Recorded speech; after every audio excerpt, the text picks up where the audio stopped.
Bien, alors aujourd'hui dans cette vidéo, on va voir la dynamique terrestre, ou plutôt l'essentiel de la dynamique terrestre. En fait, cette partie-là, c'est du programme de la première année, mais bon, c'est très important et ça reste l'un des classiques des concours.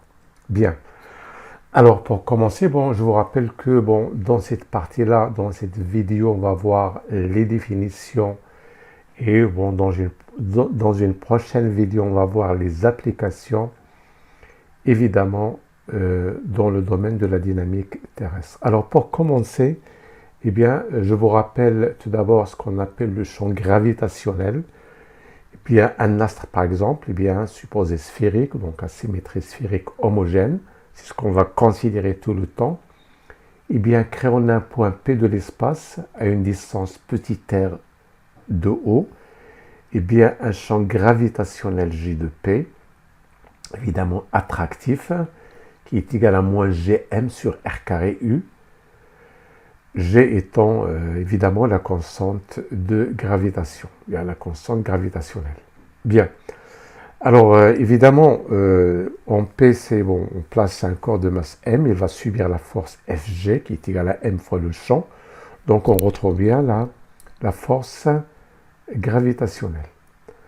Très bien. Alors comme exemple, alors les astres qui vont nous intéresser dans la suite, eh bien, en plus de la Terre, notre Terre, eh bien, vous avez la Lune et le Soleil. Eh bien, c'est intéressant de comparer les champs gravitationnels de la Lune et du Soleil. Eh bien, au niveau de la Terre, par exemple, le centre de la Terre, eh bien, le champ solaire, c'est 10-2 mètres secondes moins 2.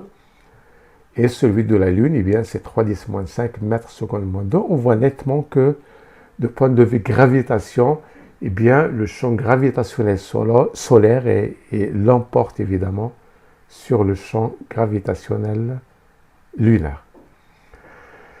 Bien, alors maintenant, eh bien, voyons les référentiels qui vont intervenir dans notre étude. Eh bien, on commence par le référentiel de Copernic.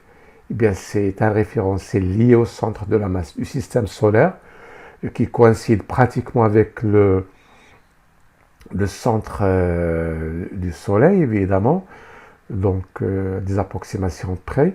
Eh bien, les trois axes sont dirigés vers trois étoiles fixes. Eh bien, je vous rappelle que dans la suite, le référentiel de Copernic va être supposé galiléen. D'accord? Bien. Alors, le deuxième référentiel, c'est le référentiel géocentrique, RG. Eh bien, celui-là, il est lié au centre de la Terre. Il est en translation par rapport à RC. Très bien. Voilà, par exemple, la Terre, eh bien, le référentiel géocentrique, dont le centre coïncide avec le centre de la Terre. Eh bien, RG, il est en translation elliptique, bon, quasi circulaire autour du Soleil. Eh bien, à un instant T, ultérieur, il va occuper la position suivante. Et voilà donc, bon, ça veut dire quoi qu'il est en translation?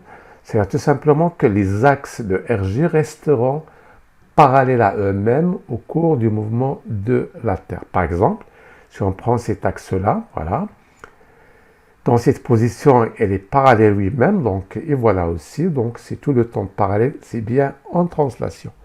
Bon, mathématiquement, ça veut dire tout simplement que le vecteur rotation de RG par rapport à RC est égal à 0. Bien, alors le troisième référentiel, c'est référentiel terrestre, et bien c'est tout référentiel lié à la Terre. Autrement dit, les axes du référentiel d'un référentiel terrestre sont liés à la Terre et sont entraînés avec. Par exemple, eh bien, si on prend le référentiel terrestre dans le centre où coïncide avec le centre de la Terre, eh bien, voilà, donc le RT, le référentiel terrestre, il est lié à la Terre, donc il est en rotation avec la Terre, donc il subit des rotations par rapport à RG. Donc le vecteur rotation de RT par rapport à RG, c'est bien le vecteur rotation de la Terre par rapport au référentiel géocentrique.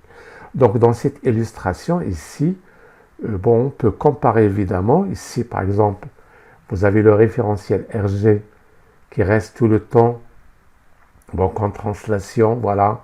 Par contre, ici RT, donc de cette position à celle-ci, eh bien les axes de RT auront tourné évidemment, avec la rotation de la Terre. Donc je dois vous rappeler que le vecteur rotation,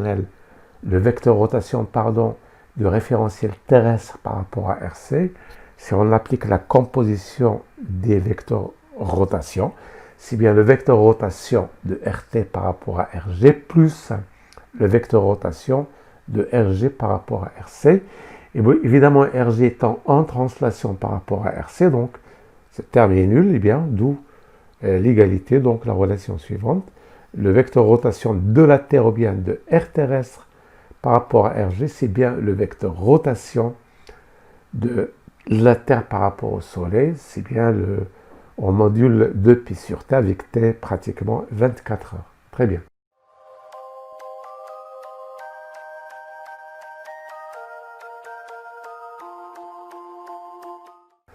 Alors maintenant, eh bien, on va appliquer la deuxième loi de Newton, commençant par son application dans le référentiel de Copernic. Alors, sur un point M, par exemple à la surface de la Terre, un point qui se meut au niveau de la Terre, sur lequel s'exerce évidemment une force F, bon, la résultante des forces F, autre que celle de la gravitation.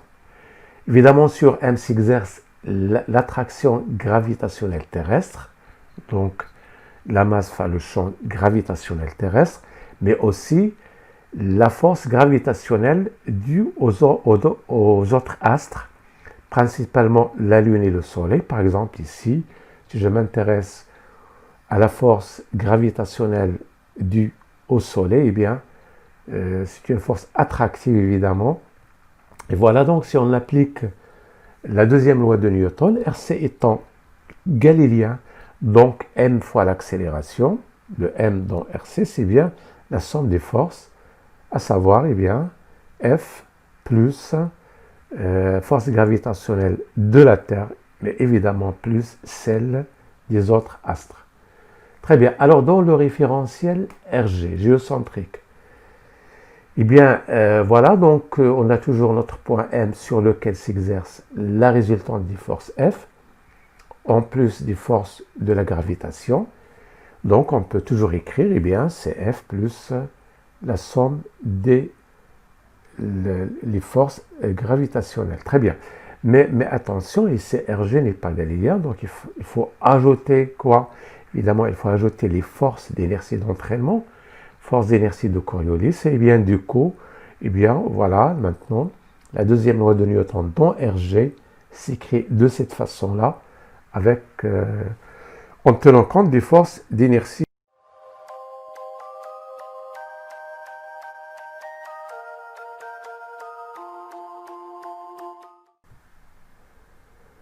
Bien, bon, avant de continuer, bon, on est obligé de faire des rappels, évidemment, en ce qui concerne, évidemment, les accélérations d'entraînement, Coriolis, les forces d'inertie, etc. Soit, par exemple, un point M qui se meut dans l'espace, point matériel M, eh bien, on peut très bien étudier son mouvement par rapport à un référentiel R, mais aussi par rapport à un deuxième référentiel R'. Eh bien, le référentiel R', il peut très bien être en translation par rapport à R. Donc, c'est translation caractérisée par le vecteur vitesse de O' par rapport à R, mais évidemment, vecteur accélération de O' par rapport à R. Mais elle peut très bien être en rotation par rapport à R. Donc, la rotation caractérisée par le vecteur rotation de R' par rapport à R. Mais bon, généralement, il peut très bien être en translation et en rotation. Et du coup, dans ce cas-là, nous aurons les différents termes de translation et de rotation. Très bien. Alors, écrivons la composition des vitesses. La vitesse de m par rapport à r, c'est bien la vitesse de m par rapport à r' plus la vitesse d'entraînement. Eh bien, la vitesse d'entraînement, il comporte deux termes. Le premier terme de translation et le deuxième terme dû à la rotation. De même, l'accélération, la composition des accélérations, nous avons donc l'accélération d'entraînement qu'il faut ajouter, mais aussi l'accélération complémentaire ou bien de Coriolis. Eh bien, maintenant, au niveau des accélérations, nous avons aussi les termes de translation. En fait, on a un seul terme et 3 termes de rotation. Au niveau de l'accélération d'entraînement, un premier terme et un deuxième terme, c'est la rotation n'est pas uniforme. Et voilà, aussi pour Coriolis, nous avons un terme de rotation, autrement dit, elle est nulle, c'est le référentiel est juste en translation en absence de rotation. Très bien, voilà donc dans la prochaine vidéo, on va la consacrer aux applications, principalement les marées, évidemment, donc phénomène des marées. On va voir comment calculer le terme des marées, comment interpréter ce terme-là. On va voir aussi la fameuse expérience du pendule de Foucault. Donc voilà, historiquement, qui a permis de prouver la rotation de la Terre. Et on va voir aussi la déviation vers l'Est. Donc une particule en chute libre, évidemment, si on tient compte de la rotation de la Terre, eh bien, on va observer une légère déviation vers l'Est. À bientôt.